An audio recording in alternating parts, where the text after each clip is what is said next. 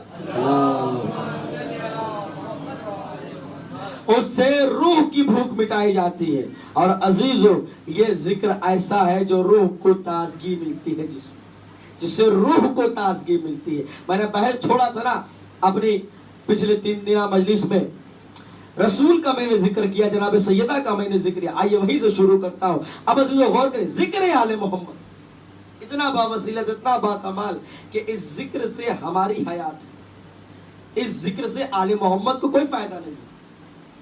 جس طریقے سے ہم خدا کی عبادت کریں، خدا کو کوئی فائدہ ہے کوئی فائدہ نہیں فائدہ ہے۔ ہم نماز پڑھے یا نہ پڑھے تب بھی وہ ایک ہے، وہ ایک تھا، وہ ایک رہے گا۔ ہمارے سجدے کرنے سے کیا اس کے الوہیت میں کوئی فائدہ ہوگا؟ نہیں فائدہ۔ کیا ہمارے سجدے نہ کرنے سے اس کے مرتبے میں کوئی گھٹا ہوگا؟ نہیں گھٹا ہوگا، الٹا ہمیں فائدہ ہوگا، ہماری حیات رہے گی، ہماری بقا رہے گی۔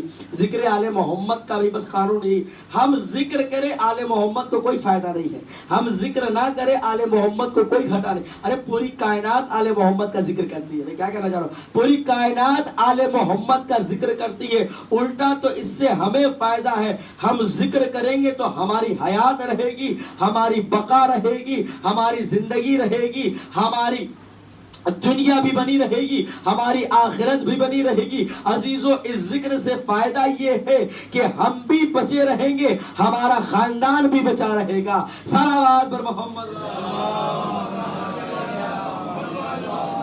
میں موضوع بلا چکا اپنے مقام تک۔ عزیزو ذکر سنیں، ذکر کسے کہا جاتا ہے؟ پروردگار عالم نے کہا اس سے ہمیں کوئی فائدہ نہیں، اس سے ہمیں کوئی فائدہ نہیں ہے، تمہیں فائدہ ہے۔ اور عزیزو پوری کائنات اللہ کا ذکر کر رہی ہے۔ اور اللہ کو محمود کیوں کہا جاتا ہے؟ جس کا سب سے زیادہ ذکر کیا جائے۔ اللہ کو محمود اس لیے کہا جاتا ہے، محمود حمد یعنی حمد و ثنا یعنی تعریف ہے کہ نہیں؟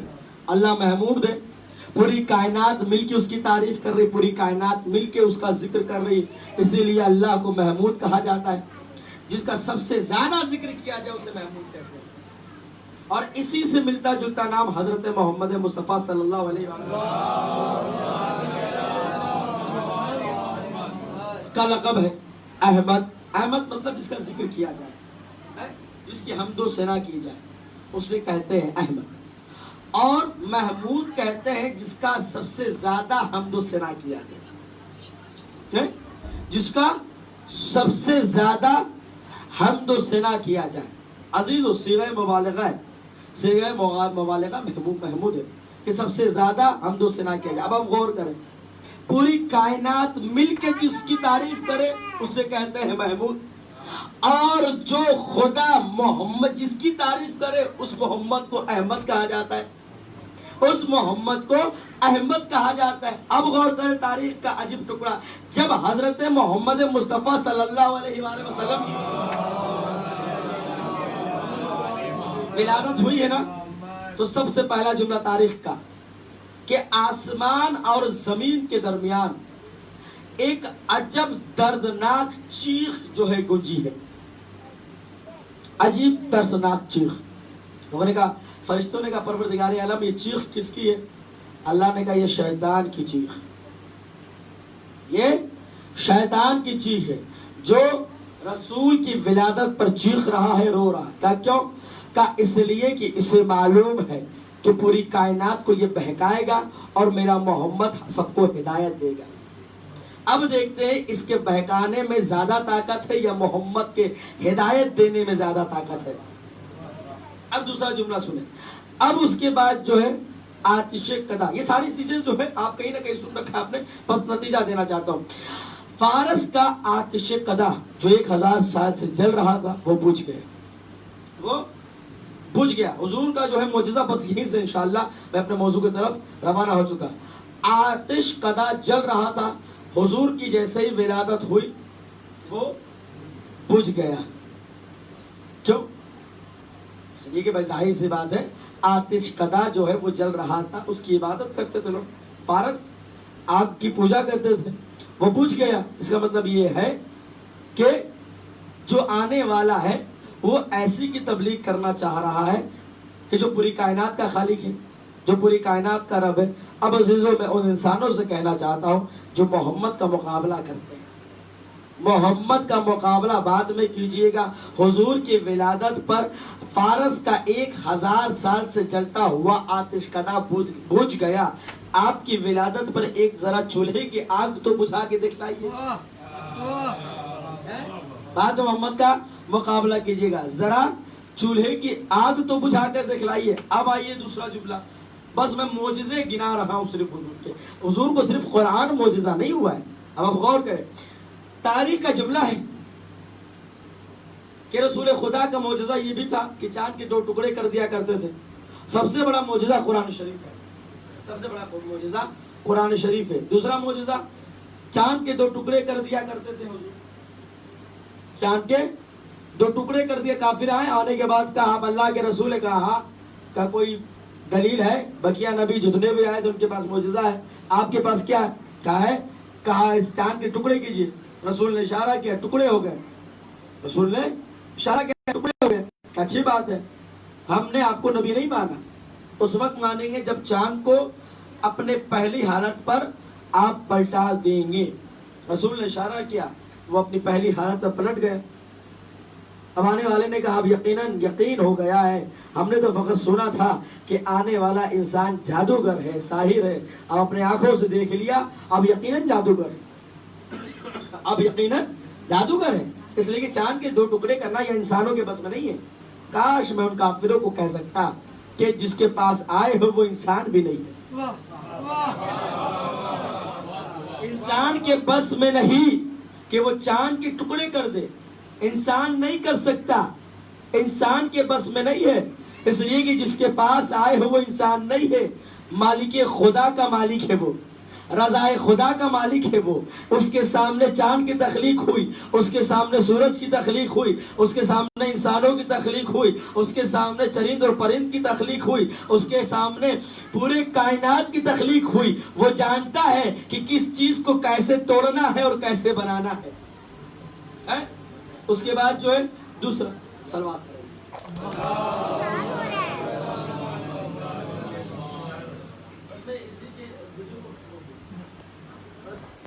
میں اس میں تھا کہ آسان تب ہو جائے.